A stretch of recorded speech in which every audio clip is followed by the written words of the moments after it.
ETF index mutual funds నేర్చుకుని stock మార్కెట్లో రాణించాలనుకుంటున్నారా? వెంటనే ఈ నెంబర్కి కాల్ చేయండి. నమస్తే రమగారు. నమస్తే జయ. రమగారు, ఇప్పుడు ఈ మధ్యకాలంలో సెల్ఫ్ హెల్ప్ ఈ కాన్సెప్ట్ని బాగా వింటున్నాం. ప్రతి ఒక్కరు అంటే మాట్లాడే వాళ్ళు కానీ వక్తలు కానీ చెప్తూ ఉన్నారు. దీనికి సంబంధించి చాలా పుస్తకాలు కూడా వచ్చినాయి. ఎవరికి వాళ్ళకి సెల్ఫ్ హెల్ప్ అనేది చాలా అవసరం అనేసి. నిజంగా అవసరమా? ఇదివరకు రోజుల్లో ఎలా ఉండేది? ఎప్పుడూ అవసరమే సెల్ఫ్ హెల్ప్.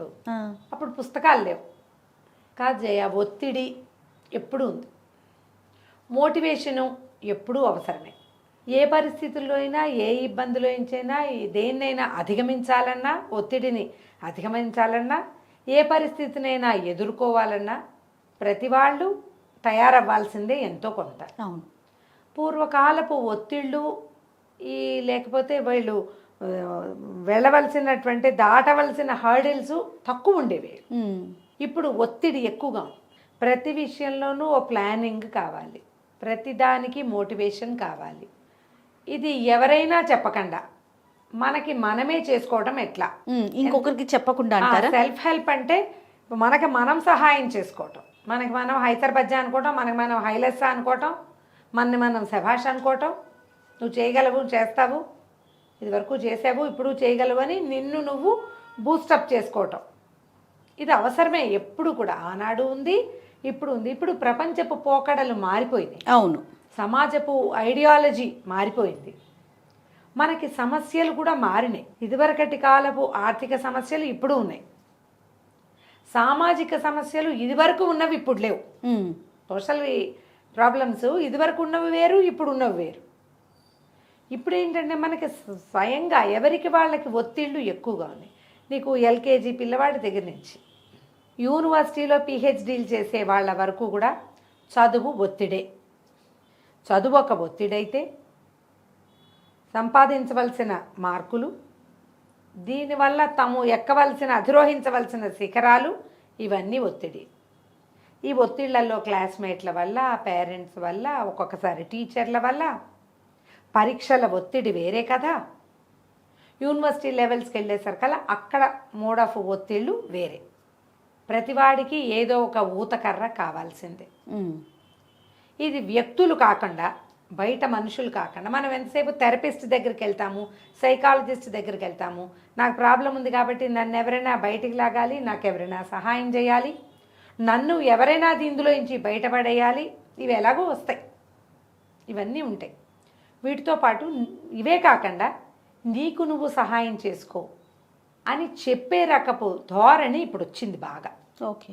ఈ సెల్ఫ్ హెల్ప్కి పుస్తకం చదువుకుంటాం, ఎలా నిన్ను నువ్వు మోటివేట్ చేసుకోవాలి, ఎలా నీ బ్యాక్ బోన్ని నువ్వు స్ట్రాంగ్గా చేసుకోవాలి, నువ్వు ఎట్లా చిన్న చిన్న వాటిలలో ఒత్తిడిని ఎట్లా జయించాలి.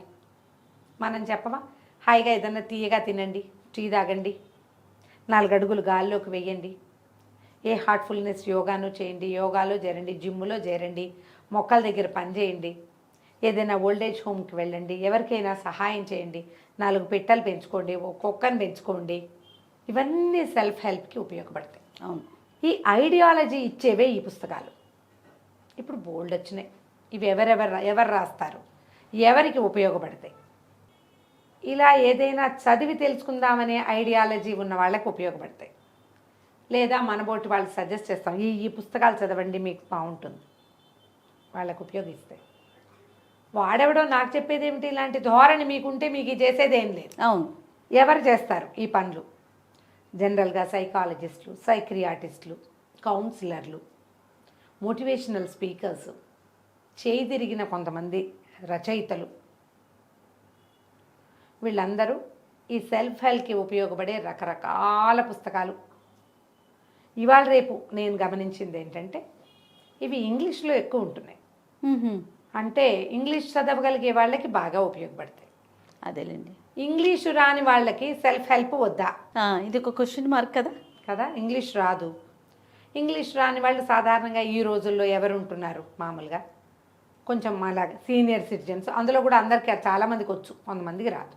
సీనియర్ సిటిజన్లు, ఏ బీకామో బీఎస్సీవో ఏదో చదివి పిల్లల్ని పెంచుకున్న తల్లులు ఏదో చదువుతారు.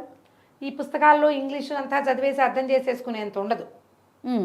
తర్వాత కొంచెం సుమారైన వృత్తి విద్యలు అవి నేర్చుకుని ఆ రకంగా ఉద్యోగాల్లో వాటిలలో ముందుకెళ్ళిన వాళ్ళు, వాళ్ళకి ఇవి పెద్దగా ఉపయోగపడవు. వీళ్ళకి ఎవరు ఉపయోగపడతారు? మనలాంటి వాళ్ళు. ఎస్. వీళ్ళందరికీ మోటివేషనల్ స్పీకర్లు, చక్కగా బోల్డ్ విషయాలు చెప్పేవాళ్ళు మనకి ఎంతమంది ఉన్నారు. అవును. పురాణాల పరిజ్ఞానాన్ని చెప్పేవాళ్ళు, పురాణాల నుంచి ఇప్పుడున్న సామాజిక వ్యాఖ్యలు చేసేవాళ్ళు, పెద్ద పెద్ద కావ్యాలని కూడా సామాజిక వ్యాఖ్య వైపుకి తిప్పి చెప్పగలిగే మంచి ఏమనాలి నోరు తిరిగిన వక్తలు. వీళ్ళందరూ మనకి మనమే సహాయం చేసుకునే లాంటి ఒక దృక్పథాన్ని మనకి కలిగిస్తారు. ఇది ఎప్పుడూ అవసరమే చేయాలి. వ్యక్తుల నుంచి ఫిజికల్గా సహాయం లభిస్తుంది, శారీరకమైన సహాయం మనకి లభిస్తుంది. ఓ పని మనిషిని పెట్టుకుంటాం, బట్టలు ఉతకడానికి ఒక దోబీని ఎవరినో పెట్టుకుంటాం, ఇస్త్రీలు బయట చేయించుకుంటాం, లేదా ఇప్పుడు మెషిన్లు వచ్చిన ఇల్లు దూడటానికి ఓ మిషను, గిన్నెలు తోవడానికి ఇంకో మిషను. నీ మనసులో కలిగే గిలి నొప్పి దీనికి ఏం మెషిన్ వచ్చింది? ఇది చెప్పుకోవటానికి నీకు ఇదివరకు అట్లాంటి సమాజం ఉందా? అస్సలు లేదండి. లేదు. లేనప్పుడు నీకు నువ్వు మొదట సహాయం చేసుకోవాలి. ఓకే, ఇది అవసరం కదా. ఖచ్చితంగా. ఇప్పుడు ఇది ఇందులో ఉద్యోగస్తులైన వాళ్ళకి ఒత్తిడి, పుస్తకాలు కొంతమంది చదువుతారు. ఇప్పుడు ఈ బుక్స్ గురించి మాట్లాడారు, అందరూ చదవరుగా. ఇంగ్లీష్లో ఉన్నా, ఇంగ్లీష్ వచ్చినా అందరూ చదవరే ఆ పుస్తకాలు. వీళ్ళకి ఎక్కడి నుంచి వస్తుంది సహాయం? మనమే ఎలాగూ ఉన్నాం. ప్రతి వాళ్ళు కూడా మనకి మనం మొట్టమొదట సెల్ఫ్ లవ్ అనేది డెవలప్ చేసుకోవాలి. మనని మనం జాగ్రత్తగా చూసుకోవాలి. ఇందులో మొదట ఆరోగ్య పరిరక్షణ, మానసికంగా మనం ఎక్కడ నలుగుతున్నాము. నువ్వు అతి సుకుమారంగా ఉండి నన్ను ఎవరు నలపకూడదని అనుకోకూడదు. నువ్వు గట్టిగా ఉండాలి. ఎస్. ఎందుకంటే ఈ ప్రపంచంలో ఎన్ని రకాల పాత్రలు పోషించాలి. ఒక స్త్రీ కానీ పురుషుడు కానీ, ఒక మగవాడు, ఆడవాళ్ళని చెప్పద్దు ముందు, మనం మగవాళ్ళని ఉద్ధరిద్దాం ఇవాళ. ఒక తండ్రి, తాతగా ఉండొచ్చు, భర్తగా, తర్వాత ఏమో ఏ బాబాయ్ గానో, మామయ్య గానో, అన్న తమ్ముడు, మేనమామ గాను, కొన్ని చోట్లేమో సబార్డినేట్గా, కొన్ని చోట్ల బాస్ గాను. ఈ పాత్రలన్నీ ఒక వ్యక్తే కదా పోషించాలి. అంతేగా. ఏ పాత్ర పోషణలో మీరు ఎలాంటి ఒత్తిడి ఎదుర్కొంటారనేది ఆయా పరిస్థితులను బట్టి ఉంటుంది. మీరు అన్నిటికీ న్యాయం చేయవలసిందే. మీరు ఎక్కడ కుంటుపడినా దాని ప్రభావం మిగిలిన అన్ని పాత్రల మీద ఉంటుంది. ఒప్పుకోవాలిగా. ఖచ్చితంగా. స్త్రీలైతే ఓ తల్లిగా, ఉద్యోగినిగా, అక్కగా, వదినగా, అమ్మగా, లేకపోతే ఇంట్లో చుట్టాలు పక్కాలతోట భార్యగా, కుమార్తెగా, అమ్మమ్మగానో, నాయనమ్మగానో, మేనత్తగానో, పెద్దమ్మగానో, ఒక పెద్ద మనిషిగానో ఇన్ని ఒత్తిళ్లు ఎదుర్కోవాల్సిందేగా. అంతేగా. మీరు ఎక్కడైనా ఒక చోట మీరు సరిగ్గా చేయలేకపోతున్నామని మీరు గనక ఇతరులతోటి ఏదైనా అనిపించుకుంటుంటే, నువ్వు సరిగ్గా చేయలేదు, నువ్వు సరిగ్గా బిహేవ్ చేయట్లేదు, నువ్వు న్యాయం చేయలేదు, నువ్వు మా పట్ల సరిగ్గా చేయలేదు అని మీరు ఎక్కడ ఎదుర్కొంటున్నారో మొట్టమొదట దాని గురించి ఆలోచించండి. ఎందుకు నేను చేయలేకపోతున్నానని మిమ్మల్ని మీరు క్వశ్చన్ చేసుకోండి. మీకు సమాధానం లభించిందా? మంచిది. లభించలేదు, సమాధానం చెప్పగలిగే వాళ్ళ దగ్గర ఓపెన్ చేయండి మీ పుస్తకాన్ని. ప్రధానమైంది కౌన్సిలర్ల దగ్గరికి వెళ్తారా జయ? నిజం చెప్పరు. కొంతమంది ఉంటారు, నేను నా అనుభవం చెప్తున్నాను. ఇలా జరిగిందండి, నేను సరిగ్గా చేయలేదేమోనని నాకు అనిపిస్తుంది, నేను ఇది ఓకే అంటారా, ఇలా చేయొచ్చా, నేను ఎలా యాక్ట్ చేయాలి అని అడుగుతారు జయ. సిన్సియర్గా. మొట్టమొదట సెల్ఫ్ హెల్ప్కి చాలా అవసరమైనది సిన్సియారిటీ. నిజాయితీగా ఉండండి, ఆటోమేటిక్గా సెల్ఫ్ హెల్ప్ కుదురుతుంది. అంతే. మీరు నిజాయితీగా నా తప్పేంటి, అవతల వాళ్ళ తప్పేంటి అని మీరు ఒక్కసారి తెరిచి చూసారంటే ఏం లేదు, ఒక గాజు మీకు కనపడింది, గబుకొని చూడగానే ఇది మన సైజు కాదు మీకు తెలుస్తుంది. ఖచ్చితంగా తెలుస్తుంది. ఒక్కొక్కసారి చిన్న సైజు అయినా మనం ఎక్కించుకోగలుగుతాం. ఇది ఎప్పుడు తెలుస్తుంది మీకు? రోజువారీ ఎక్కించుకుంటుంటే చిన్న గాజుని మీరు ఎక్కించుకోగలరా లేరా అనేది మీకు తెలుస్తుంది. అవును. ఒకవేళ చిన్నది మీరు అది ఎక్కించుకుని తీరాలి, మీరు ఏం చేయొచ్చు? క్రీమ్ రాసుకుని ఎక్కించుకోవచ్చు, మీకు తెలుసు కదా అది. అవును. ఇవన్నీ మనకు తెలుస్తాయి. సాధారణంగా జయ ఇలాగే ఉంటాయి మన సమస్యలు. దీనికి ఇక్కడ ఎక్కడ లొంగాలి, ఎక్కడ తగ్గాలి, ఎక్కడ ఆగాలి మనకి తెలుస్తుంది.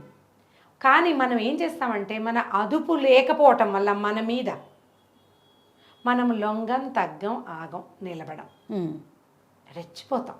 అవును. ఇది పగిలిపోతుంది. నేను సరి చేయలేకపోతామే, మీరు ముందే జాగ్రత్త పడి ఉంటే దానికి ఏ క్రీమ్ రాసుకోవాలో కవర్ వేసుకుంటావా, క్రీమ్ రాసుకుంటావా, సబ్బు రాసుకుంటావా, సింక్ దగ్గర నిలబడి ఎక్కించుకుంటావా, నీకు ప్లానింగ్ ఉండేది కదా. ఖచ్చితంగా. సంయమనం నేర్చుకోండి. మీరు ఎంత నిజాయితీగా సిన్సియర్గా సంయమనంగా అంటే ఏమనాలి దాన్ని పేషెన్స్ తోటి వ్యవహరిస్తారో అప్పుడు మీకు సెల్ఫ్ హెల్ప్కి పుస్తకాలు అక్కర్లా, మీరే సరిపోతారు. అంతే. ఎన్ని వస్తాయో ఇట్లా. ఇప్పుడు ఎప్పుడు ఇలా చేసుకుంటూ ఉండాలా, నేను ఎప్పుడు నా ఎమోషన్స్ మీద కంట్రోల్ ఉండాలని అక్కర్లా. ఎక్కడో చోట వీరి ఈ పగిలిపోని రకం గాజుల దగ్గర మీ ఇష్టం వచ్చినట్టు మాట్లాడుకోండి, వదిలేయండి మీ బుద్ధి మొత్తాన్ని.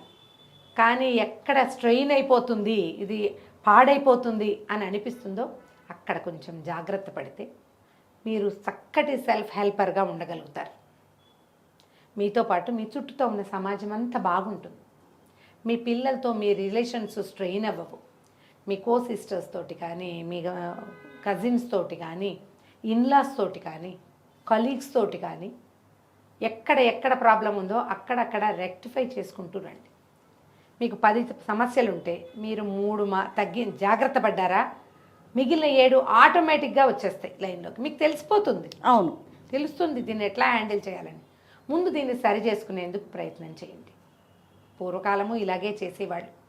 ఇంట్లో ఎవరో ఒకళ్ళ పెద్దవాళ్ళు ఇనిషియేటివ్ తీసుకుని అన్ని పక్కల నుంచి సవరించుకుంటూ వచ్చి మాట్లాడిచ్చి ఒకళ్ళతో ఒకళ్ళకి సారీ చెప్పించడాలో తగ్గించడాలో చేసి సవరించేవాళ్ళు. ఇప్పుడు మనమే అంతే. పుస్తకం లేకపోయినా పర్వాలేదు, మనమే ఒక పుస్తకం. ఆలోచించండి. తప్పకుండా రమ్మగారు. నమస్తే. నమస్తే జయ.